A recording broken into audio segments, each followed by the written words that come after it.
officially Happy New Year because this year it has been crazy, right? And so, welcome back to Beyond You Podcast. Come in, get comfortable. If this is your first time here, I'm Samantha, and I'm really glad you found your way to this conversation today. Because before we settle in, I want to ask you something. And I promise this isn't me being pushy, it's just real talk. So I know 94% of you that have been here listening here and maybe even coming back week after week that have not pushed the subscribe button yet. And I get it. Truly, maybe you're not sure if this is your thing, or maybe you just haven't gotten around to it. But if these have resonated with you or helped you in some capacity, I want to be able to help more women. So if you can please just subscribe and to share, and it really helps us out over here on the podcast. Welcome to the Beyond You Podcast, where we have real conversations about healing, trusting yourself again, and building the kind of relationships that actually feel good. I'm Samantha, and if you've ever felt like you're just going through the motions, like you're doing all the right things but still feeling disconnected, you're in the right place. Because here we go beyond the surface, beyond the hurt, beyond the patterns that keep you stuck. So take a deep breath, get comfortable, and let's get into it. So I know this has been really difficult with the new year and doing different New Year's resolutions. And I want for you to be able to ask yourself this question that has been truly not on top of people's mind. I know we've talked about here, but we're going to get started. So deep breath. Let's talk about something that's been sitting heavy on my heart as we come to the end of this year, right? Because this time of year, there's so much noise, right? Like everyone's doing their year in review posts, their look how far we have come reels or vision boards for next year. And if you had just a hard year, and if this was the year you survived more than you just thrived this year, and if you spent these months just trying to hold yourself together while you healed, all of that can feel overwhelming. Maybe even a little bit shameful because maybe your Instagram doesn't look like everyone else's, right? And I've heard a lot about that in my sessions. Maybe you didn't get the promotion or meet someone new or travel somewhere amazing. Maybe to the outside world, it looks like not much changed at all. But can I tell you something? What if the most important measure of this year has nothing to do with what you accomplished or how it looks to anyone else? Today, I want us to sit with one question together, just one. But I promise you, it's the question that actually matters, the one that shows you the truth of how far you really have come. And the question is this: did I choose myself this year? And I know I get it. Like that sounds simple, but stay with me, okay? Because the answer to that question, it changes everything. So I don't think we realize on how we have not shown up for ourselves. And I want to be able to tap into first on just even why this question matters more than just your achievements. Okay, because so let me tell you why this question is different. Most end of the year reflections focus on external accomplishments, right? What did you do? Where did you go? What did you gain? And listen, those things are great. I'm not saying achievements do not matter, but for women like us, women who are healing from trauma, women who are learning to set boundaries, women who have spent years sacrificing themselves for everyone else, the real measure of growth isn't what we accomplished, it's who we became in the process. And more specifically, did we choose ourselves? Because here's what I've learned both in my own life and working with hundreds of women, you can have an incredible year by society standards and still be abandoning yourself every single day. You can get the promotion, meet someone new, check all the boxes, and still be people pleasing, over functioning, and losing yourself in the process. Or you can have what looks like a rough year on paper, right? Maybe you ended a relationship, maybe you lost a job, maybe you didn't hit any of your goals and still have had the most transformative year of your life because you finally started choosing yourself. So what does choosing yourself actually mean? Okay, so we'll give some bullet points here. So feel free to take your notes out to be able to write this stuff down. So it means you set a boundary even though it disappointed someone, or you said no when you wanted to say yes just to keep the peace. You walked away from something that wasn't serving you, even though it was familiar. You stopped explaining yourself to people who weren't trying to understand you. You chose rest over productivity when your body begged for it. You asked for what you needed instead of waiting for someone to notice. Maybe you stayed home when everyone expected you to show up, or you ended a friendship that was draining you. You stopped making yourself small to make others comfortable. You prioritize your healing over just everyone else's comfort. Those things, those don't make it onto anyone's highlight reel. They don't. They'll get celebrated at year-end parties. They don't show up in Instagram posts, but they're the real work. They're the choices that change your life. So let's do mind shift number one, right? The year you finally choose yourself might look like the year you did less, but it's actually the year you became more of who you really are. So when you're looking back at this year, I don't want you to just think about what you did. I want you to ask, how many times did I choose myself when it would have been easier to choose everyone else? That's the measurement that matters in this practice. Okay, so now we're going to talk about the different ways you might have chosen yourself and not even realize it. So now choosing yourself looks different for everyone. And I want to break it down what this might have looked like for you this year, because sometimes we don't recognize our own growth. Sometimes we're so focused on what we didn't do, which I talk to a lot of you guys, that's what we tend to do. You focus on what we didn't do, and we miss what we did. So let me walk you through some examples. And as I do this, I want you to really pay attention to which one resonates. Drop me a comment later and tell me which one you did this year, because acknowledging it actually matters. And I want to be able to hear what you'd have done or what you did for yourself. So you chose yourself if you left. Maybe you left a relationship that wasn't serving you. Maybe you left a job that was draining you. Maybe you left a friendship that had become one-sided. Maybe you left a city or church, a family dynamic, especially when everyone around you is asking, are you sure? Maybe you should give it another thought, or oh, one more chance. What if you regret it, but you knew and you left anyway? That's choosing yourself. That's you saying, my peace matters more than just maintaining on what's familiar for everybody else.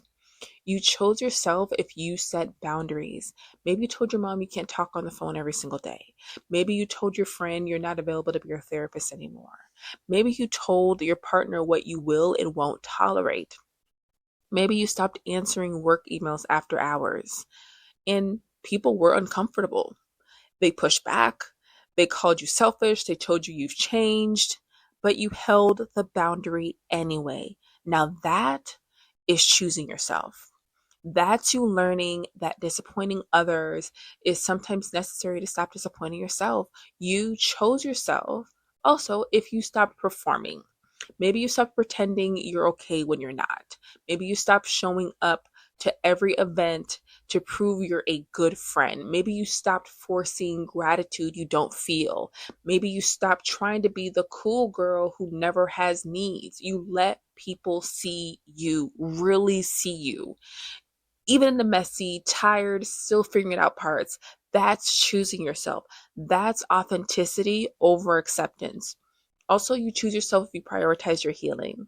Maybe you finally started therapy. Maybe you invested in that journal, that book, that program that promised to help. Maybe you said no to opportunities because you knew you didn't have the emotional capacity. Maybe you took time off work to rest, not because you were physically sick, but because your soul was just tired. People might have thought you were being extra or too sensitive, but you knew what you needed. That is choosing yourself. That's recognizing your healing isn't selfish, it's necessary, it's essential. You also choose yourself. You asked for what you needed, and maybe for the first time in your life, you actually said, I need help, or I need space, or I need you to show up differently. No more hinting, no more hoping people would just figure it out. You use your voice. And maybe they didn't respond the way you hoped. Maybe they couldn't meet you there, but you asked anyway. That's choosing yourself. That's believing your needs matter enough to be spoken. You chose yourself if you stayed.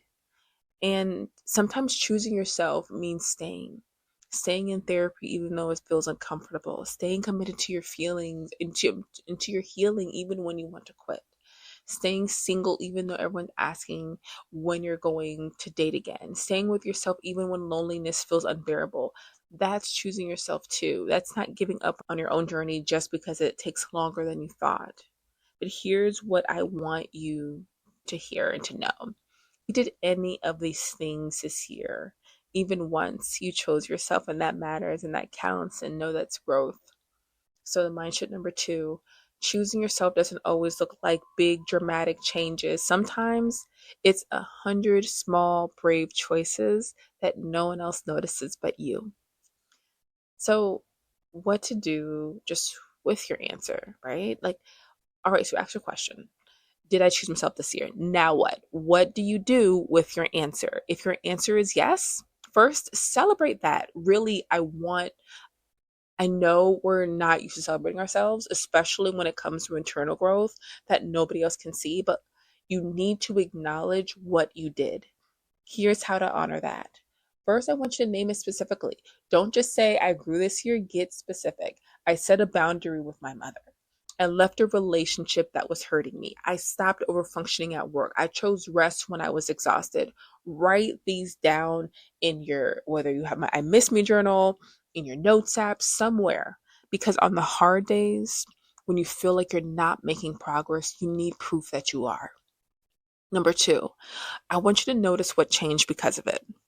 When you chose yourself, what shifted? How did you feel different? What's possible now that wasn't before? Maybe you slept better. Maybe you have more energy. Maybe you don't feel that constant dread. Maybe you can't breathe a little, maybe you can breathe a little easier. Those are the real results. Number 3, thank yourself, right? So this might feel weird, but I want you to actually thank yourself for choosing you out loud or in writing. Thank you for setting that boundary, even though it was scary. Thank you for leaving, even though you didn't know what was next. Thank you for you staying when you wanted to quit. You did something hard. Acknowledge it. If your answer is no or not enough, first, there's no shame in that. Choosing yourself is hard, especially if you spent your whole life being taught that self sacrifice is what makes you valuable. But here's the good news here: you get to start now. You don't have to wait for January 1st. You don't need a fresh start or a vision board. You can choose yourself today, right? You don't have to wait until those stuff to get started. And here's what that actually looks like. Number 1, I want you to get honest about where you're abandoning yourself. Where are you still people pleasing? Where are you still over functioning? Where are you still making yourself small? Where are you still saying yes when you mean no? You can't change what you won't acknowledge, so get real about it. Number 2, I want you to pick one area to focus on. Don't try to overhaul your entire life, okay? Just pick one place where you're ready to start choosing yourself differently. Maybe it's setting a boundary with one person. Maybe it's saying no to one thing. Maybe it's asking for help with one task. Start there. Number 3, I want you to get support. You don't have to figure this out alone. Talk to your therapist, join a support group, work through your I Miss Me journal. The Rediscover section has prompts specifically designed to help you figure out what you actually want and need and not what everyone else wants from you. And the Reclaiming You ebook that comes with it, it walks you through the complete framework, release, rediscover, reconnect. It shows you how to heal the trauma that makes choosing yourself feel impossible and how to rediscover who you are beneath all the people pleasing and how to rebuild in a way that actually honors you. You don't need to have it all figured out. Just know that. You just need to take one step toward yourself. And if your answer is sometimes, that's real, like that's honest. And that's actually where most of us are. Some days you choose yourself, some days you fall back into your old patterns, some days you hold the boundaries, and some days caving feels a lot easier. And that's not failure, okay? That's being human. What matters is the direction you're moving, and you choosing yourself more than you did last year, even just a little bit more, that's progress. So, mind shift number 3. Choosing yourself isn't an all or nothing thing. It's a practice. Some days you'll do it well, some days you won't, but they're both a part of the journey. So now the question for next year. So we've looked back at this year. Now let's just look forward, right? And here's where I'm going to do something different than most year and just end the year reflections. I'm not going to ask you to set goals or make resolutions or create a vision board, which you can. I still do those things, so I get it. I'm going to ask you one question. What would it look like to choose myself more consistently next year? Not perfectly, not all the time, just more consistently. What would have to change? What would you have to say no to? What would you have to say yes to? What relationships would need new boundaries? And what habits would need to shift? Get specific. Would it be I would stop answering work emails after 7 p.m.? Would it be I would see my therapist twice a month instead of once? I would end the friendship that's been draining me for years. I would stop going to family events that re traumatize me. I would ask for help instead of trying to do everything alone. I would date someone who's actually available instead of convincing myself I can fix unavailable men. Write these down. Not as resolutions, you'll beat yourself up about it if you don't keep them, right? But as intentions, as reminders of who you're becoming. And here's the most important part: give yourself permission to disappoint people in pursuit of this. Because if you're going to choose yourself more next year, some people are going to be upset about it. They're going to miss the version of you who was always available, always accommodating, always putting them first. Let them miss her. She's not coming back. The version of you that you're becoming, she knows her worth. She protects her peace. She doesn't apologize for having needs. She doesn't shrink to make others comfortable. That's who we're building towards. So, know as this year comes to an end, I want you to remember something. Your year doesn't have to look impressive to be transformative, okay? You don't need a highlight reel. You don't need to prove anything to anyone. You just need to know that you choose yourself, even if it was just messy, even if it was imperfect, even if nobody else noticed. Because this year, you started to choose yourself is a year everything changes. It might not look like it from the outside. Your life might look exactly the same, but internally, you're different. You're stronger, you're clearer, you're more you. And that's the only measurement that matters. So here's what I need from you. Drop a comment and tell me, how did you choose yourself this year? What was one brave thing you did that nobody else might understand? Because your story matters and someone else needs to hear it.